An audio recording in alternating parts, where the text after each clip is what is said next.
E aí, minha galera do YouTube, massa com vocês, tranquilidade. Viram a aula da semana passada? Semana passada a gente trabalhou um tema muito polêmico e que tem uma chance muito grande de cair no Enem, que foi a evasão escolar, tá? Na quarta-feira trabalhamos a questão 11, tá? Da prova azul do Enem, e na sexta-feira, tá? A gente deu aquela dica que é sempre de praxe, tá? Uma dica muito massa, muito legal para que você possa juntar entretenimento juntamente com aprendizado, tá? Com conhecimento de mundo, tá?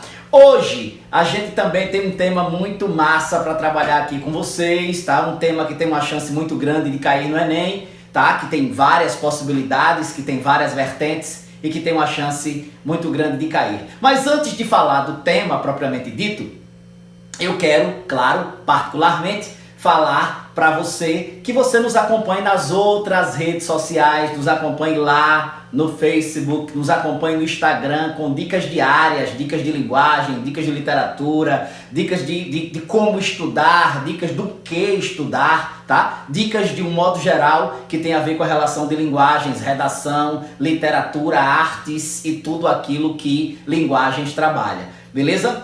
Ao mesmo tempo eu quero convidar você, claro, para ir para o nosso site, né? O online.qredação.com.br. O online.qredação.com.br. Você vai lá, você vai ver as nossas aulas, tá? É importante dizer que são aulas gratuitas. Você chega no site, vê a aula, pega o texto motivador, tá? Lê o texto motivador e prepara a redação, envia pra gente, que vai ser um prazer imenso corrigir a redação. Lembre-se que a gente está a 120 dias de fechar o ano, mas estamos muito mais perto ainda de enfrentar o Enem, tá? O Enem está muito próximo aí, não lembro agora nem quantos dias nós temos, mas estamos muito próximos, né? Hoje são 3, sei lá, estamos aí há 2 meses, né? Um pouco mais de 60 dias, 61 dias talvez, do Enem. Então tá muito perto. Então agora a gente vai trabalhar intensamente, por isso que eu espero você lá no nosso site, tá? Tem uma galera massa participando já, tá? Tem uma galera massa mandando redações para nós, tá? Nós estamos corrigindo, tá? A galera de todo o Brasil, a gente fica muito feliz, tá? Pelos comentários, pelos feedbacks, pelas opiniões, tá? Pelas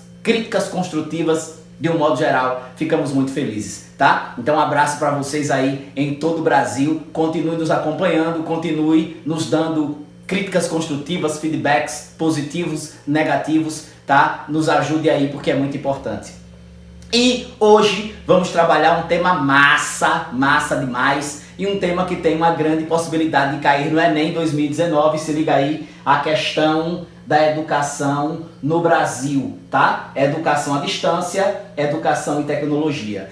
Você talvez fique se perguntando por que é que eu venho insistindo tanto em um tema voltado à educação. Não esqueça que a proposta do governo atual é uma proposta de mudança de um modo geral na estrutura da educação, tá? Seguindo a Base Nacional Curricular, na BNCC, tá? Tentando mudar as perspectivas de ensino-aprendizagem, tá? Tentando mudar o formato, a formatação que a escola tem e tentando fazer uma nova formatação, tá? Tentando, de alguma maneira, dar vivacidade. Eu mostrei aqui a semana passada para vocês como é importante a gente entender que, de fato, a escola precisa ser formatada, a escola precisa passar por um novo processo de ensino-aprendizagem, tá? Um processo novo e mais eficiente. Por quê? Porque todas as vezes que nós não temos pessoas, um ensino, tá, prático, um ensino que desenvolva o indivíduo, um ensino que desenvolva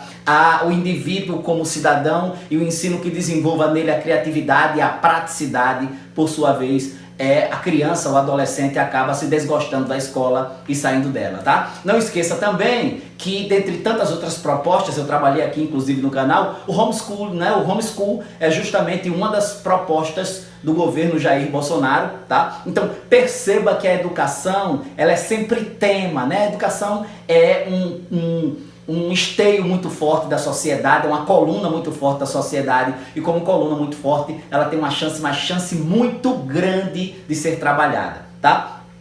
Aqui eu vou trabalhar especificamente a questão da educação, tendo em vista a educação à distância e a educação por meio das tecnologias. A gente tem uma grande reverberação por meio das tecnologias, tá? E a gente também tem a democratização da escola, a democratização da educação, a democratização do ensino regular por meio das tecnologias. É isso que a gente vai trabalhar hoje aqui, tá? Qual é o objetivo da aula especificamente? Definir e compreender as TICs. O que são TICs? TICs são tecnologias da informação e da comunicação, tá? Na EAD, tá? Aqui na educação à distância, propriamente dita, como forma de democratização do ensino. A gente vai propor soluções condizentes ao problema da democratização do ensino por meio das TICs, tá? Porque a ideia é muito boa, mas talvez não resolva assim tão simplesmente. O que é que a gente vai trabalhar na introdução? Vamos ver aqui. Na introdução, eu resolvo definir o que é essa educação à distância, tá? E por sua vez, o que são essas TICs, né? Como é que ela vai se desenvolver em sociedade, tá? É um grande instrumento, um instrumento extremamente a favor da educação, mas ela tem os seus problemas, indiscutivelmente, tá? Ela trará algumas dificuldades, já traz algumas dificuldades, ela não só traz soluções, porque é aquilo que a gente chama de uma educação disruptiva, né? É uma tecnologia disruptiva. Por quê? Que ela rompe com padrões estabelecidos. A educação que a gente tem hoje, o estilo de ensino-aprendizagem que a gente tem hoje, ainda é um estilo de ensino-aprendizagem trazido pelos jesuítas, tá? Dentro daquele contexto em que o professor fala e o aluno ouve. Então, isso aí está prestes a mudar. Como eu digo sempre, eu estou aqui conversando com você a qualquer hora, em qualquer momento, em qualquer circunstância, em qualquer lugar. Por quê? Porque a educação mudou. Tá? O professor que você tem não é mais aquele professor que você tinha. O seu professor agora ele está à tua disposição quase que 24 horas no ar, assim como eu estou aqui no canal só para você exclusivamente. Então é importante que a gente defina o que é essa educação à distância, o que é essa educação tecnológica, para você entender muito bem. Vamos definir e entender, a educação à distância, EAD, é uma forma de ensino-aprendizado mediada por tecnologias que permitem que o professor e o aluno estejam em ambientes físicos diferentes no processo pedagógico. Perceba, ambientes físicos diferentes. Você está na sua casa, eu estou aqui no estúdio, tá? Você aí na sua casa, você consegue, tá, ter a minha presença, ter a minha aula, a discussão da minha aula, em qualquer horário, tá, em qualquer momento, como eu havia dito. Por quê? Porque mudamos o processo de aprendizagem, mudamos o processo de ensino também, tá? Mudamos o processo de adquirir conhecimento. É possível que em um dado momento você me pagasse para ter essa aula que você tem agora. Porém, hoje você tem essa aula de graça. Perceba a importância da democratização do ensino, tá?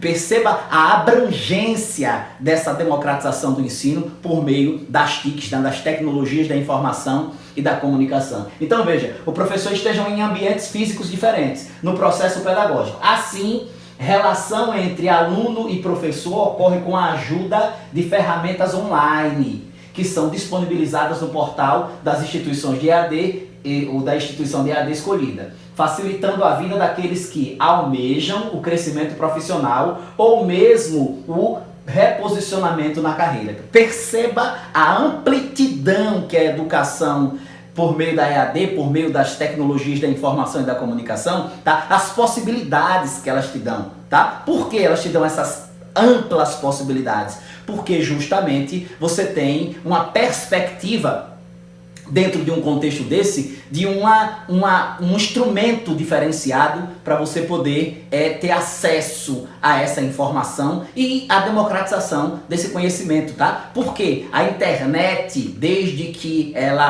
a sociedade tenha acesso devido a ela, por sua vez, ela serve de um instrumento completamente democrático para o conhecimento de mundo de um modo geral, tá certo? Então, por isso mesmo, facilitando a vida daqueles que almejam não só o crescimento profissional, mas o seu reposicionamento do ponto de vista de carreira.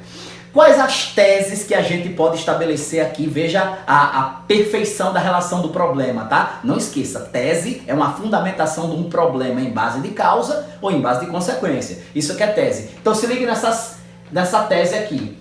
baixo investimento na infraestrutura tecnológica das escolas brasileiras impedem um ensino híbrido. Leia-se como ensino híbrido o ensino em que você tanto tem o conhecimento de mundo dado pelo teu professor em sala de aula, quanto você tem a possibilidade de ter outros conhecimentos de mundos compartilhados pelos teus amigos, compartilhados na internet por meio das mídias sociais, tá? Por meio das tecnologias de informação e comunicação. Perceba a abrangência disso. Você tem uma aula, por exemplo, que trata da EAD, você tem uma aula que trata das tecnologias da informação e da comunicação, e quando você chega aqui, você tem uma aula com um outro professor, que sou eu, tá? Que apesar de tratar do mesmo assunto, a gente chama isso de interdiscursividade, apesar da gente tratar do mesmo assunto, tratamos de um assunto, são professores diferentes trabalhando o assunto, tá? Isso é muito importante, porque você acaba tendo pontos de vista diferentes. Só que a gente tem um problema no Brasil. Qual é o problema? Principalmente nas escolas públicas, novamente, né? Por quê? Porque há um baixo investimento na infraestrutura.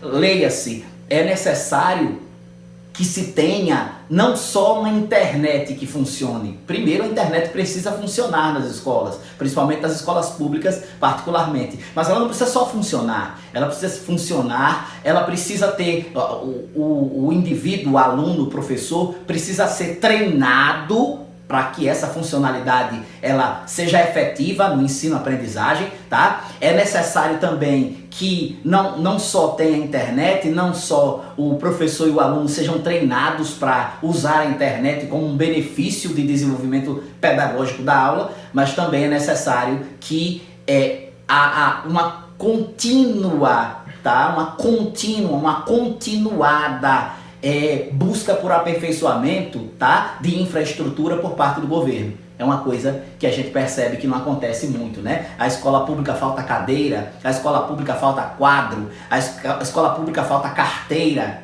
Como é que ela teria, por exemplo, uma coisa chamada internet de alta velocidade? Como é que ela teria, por exemplo, computadores de última geração? É muito complicado, tá? Mas aí você vai perceber que as tecnologias da informação e da comunicação têm um papel extremamente necessário dentro desse contexto de profusão do conhecimento. Veja lá, o segundo problema, né, para a tese. O pouco letramento digital dos alunos impedem o uso de novas tecnologias para uma educação de qualidade. Isso aqui é importante, porque o que é esse letramento? É a capacitação dada ao aluno e ao professor para usar as ferramentas tecnológicas ao favor do ensino, tá? Não é só saber mexer no YouTube, não é só saber mexer no Instagram, não é só saber mexer no Facebook. Não, isso até ajuda de certa maneira, mas só isso não resolve. Tá? É necessário que esses indivíduos, tanto o professor quanto o aluno, passem por um processo de letramento digital, saibam usar as ferramentas digitais ao seu favor de maneira coerente, de maneira devida. Tá? Porque, por exemplo, uma aula de português, uma aula de redação, ela não pode se constituir como uma aula híbrida dentro das tecnologias, sendo o indivíduo usando única e exclusivamente como um fim em si mesmo, um Instagram para fazer a redação. Não faz sentido. O YouTube para fazer a redação. Não faz sentido. Tá? É importante que esse indivíduo ele tenha um conhecimento de como saber usar não só o YouTube, não só o Instagram, mas ele tem a competência, por exemplo, de saber como pesquisar devidamente, como construir devidamente o conhecimento. É necessário que tanto o professor quanto o aluno passem por esse letramento digital para saber usar as ferramentas da tecnologia, da informação e da comunicação de maneira pedagogicamente devida ao ensino-aprendizado, tá? Não é colocar um vídeo por colocar, como se isso ensinasse o aluno por si só. Essa não seria o devido. Então a gente tem dois grandes problemas aqui. O primeiro é que falta infraestrutura, principalmente na escola pública, em relação ao desenvolvimento tecnológico, às ferramentas tecnológicas. Segundo, a falta de letramento. Se você tem essa internet, tá? Se a escola tem essa internet, e agora serve até para as escolas privadas do Brasil, tá? Servem até para as universidades, só o fato de ter essa internet, só o fato de ter esses computadores não resolve muita coisa. É necessário que essas ferramentas elas sejam manuseadas de maneira devida. tá? Para isso, o indivíduo precisa passar por esse letramento, tá certo? Então, no desenvolvimento 1, o que é que nós colocaríamos? Bem, eu coloquei um argumento jurídico. Por que eu coloquei um argumento jurídico? Porque ele dá autoridade, né? Primeiro é importante você entender a perspectiva de princípio de equidade na educação. Se liga aí, a educação, direito de todos e dever do Estado e da família, será promovida e incentivada. Perceba, não só promovida, mas promovida e incentivada, com a colaboração da sociedade. Veja de quem são os papéis. Primeiro o papel é do Estado, depois o papel é da família, e aí ela é promovida e incentivada com a colaboração da sociedade. Muito bom. Visando ao pleno desenvolvimento. Perceba as três perspectivas porque a educação deve existir na sociedade, tá? Para o indivíduo. Qual a meta do Estado em relação à educação? Visando ao, primeiro, pleno desenvolvimento da pessoa, tá? Segundo, seu preparo para o exercício da cidadania e terceiro, sua qualificação para o trabalho. Quem diz isso é o artigo 205 da Constituição Federal de 1998. É claro que não é só o artigo 205, é as leis de diretrizes e bases de 1996, são os parâmetros curriculares de 1998 e também são as BNCCs, tá? O Plano Nacional da Educação, todos eles corroboram, tá? Confirmam a perspectiva da inclusão de que a educação é direito de todos, tá? Se a educação é direito de todos, é um princípio de equidade e de isonomia. Por quê? Porque não importa a cor, não importa o credo, não importa a religião, não importa a perspectiva social, não importa a classe social, não importa a etnia, não importa nada. A educação é direito de todos e dever do Estado e da família. Tá? Então você fundamenta o seu desenvolvimento 1 baseado no princípio de equidade, tá? A educação como princípio de equidade, educação como direito de todos, tá? Artigo 205 da Constituição. No desenvolvimento 2, a gente faz uma citação de um brilhante, mas brilhante pedagogo, tá? Não só pedagogo, mas um dos homens mais conceituados, tá? Um dos pensadores da educação, filósofos da educação mais conceituados no mundo todo, tá? Um brasileiro, um pernambucano, um recifense, que a gente tem muito orgulho de, no Nordeste, ter nascido esse indivíduo, Paulo Freire. Paulo Freire é completamente conceituado no mundo inteiro, tá? O mundo tem imagens de Paulo Freire, porque o Paulo Freire, ele trabalha uma perspectiva de educação que é para construir a sociedade. Tá? Lembre-se, ele é defensor de uma educação que seja construída dentro da perspectiva do aluno, tá? Que trabalhe a realidade do aluno. Ele vem de um processo de escola, né? Da escola nova, um processo, tá? Ele é um indivíduo que desenvolve os seus conceitos, principalmente a partir da primeira metade do século XX, tá? E a grande perspectiva dele é defender o que o Jean Piaget já defendia, o John Dewey já defendia e alguns outros pensadores da educação da escola nova já defendiam a educação por meio da ação. Pronto, olha o que ele diz aqui: ensinar não é transferir conhecimento. Quando ele fala de transferir conhecimento, ele está falando de um conceito que ele mesmo criou chamado de educação bancária. O que é educação bancária? É o professor achar que ele é o único detentor do conhecimento e ele transfere o conhecimento da cabeça dele e deposita na cabeça do aluno. Tá? Ele está fazendo uma crítica aqui a justamente essa educação chamada de educação tradicional. Aí ele diz assim: ensinar não é transferir conhecimento, mas criar possibilidades para a sua própria produção ou a sua construção. O que é que ele está dizendo aqui? Ele está dizendo que é papel do professor, por meio, por exemplo, das TICs, né, das tecnologias da informação e da comunicação, é papel do professor criar, dar as possibilidades para que a produção do conhecimento por parte do aluno ela seja construída. Por quê? Porque cada um aprende à sua maneira. Essa é a perspectiva de Paulo Freire, tá? Então, indiscutivelmente, essa citação aqui é uma das citações mais brilhantes que a educação pode ter, tá? Porque advém de um indivíduo que conhece a educação como ninguém, que discute a educação como ninguém, tá? E que indiscutivelmente é reconhecido não só no Brasil, mas no mundo como um grande pensador da educação. Ele está dizendo que a educação não deve ser bancária, não deve ser uma transferência de conhecimento, porque a educação deve ser em si só, tá? Um grande desenvolvimento de possibilidades de aprendizagem. Ele quer dizer, na verdade, que a educação deve ser libertária, deve libertar o indivíduo para outros conhecimentos, tá? E aí a gente vai à conclusão, dando uma solução ao problema, claro. Os governos federal, estadual e municipal, perceba que eu respeito as três esferas e coloco a fundamentação dos governos como agentes da solução, precisam investir na expansão de tecnologias nas escolas, a fim de promover a expansão e a democratização do ensino. Indiscutivelmente, tá? Se o problema é que a escola tem hoje a dificuldade de infraestrutura tecnológica, indiscutivelmente a escola precisa passar por um processo de reestruturação das tecnologias, tá? Isso do ponto de vista estrutural. A escola precisa de computador, a escola precisa de uma internet que funcione e de alta qualidade, a escola precisa de uma internet que sirva para todos, tá? Porque os alunos precisam ser coparticipantes no decorrer da aula, tá? Para a construção do conhecimento, criar possibilidades, essa é a ideia do Paulo Freire. Então, por sua vez, a gente vai perceber que aqui é necessário que o governo se posicione na construção de uma infraestrutura devida e contínua na escola, tá? Isso todos os governos.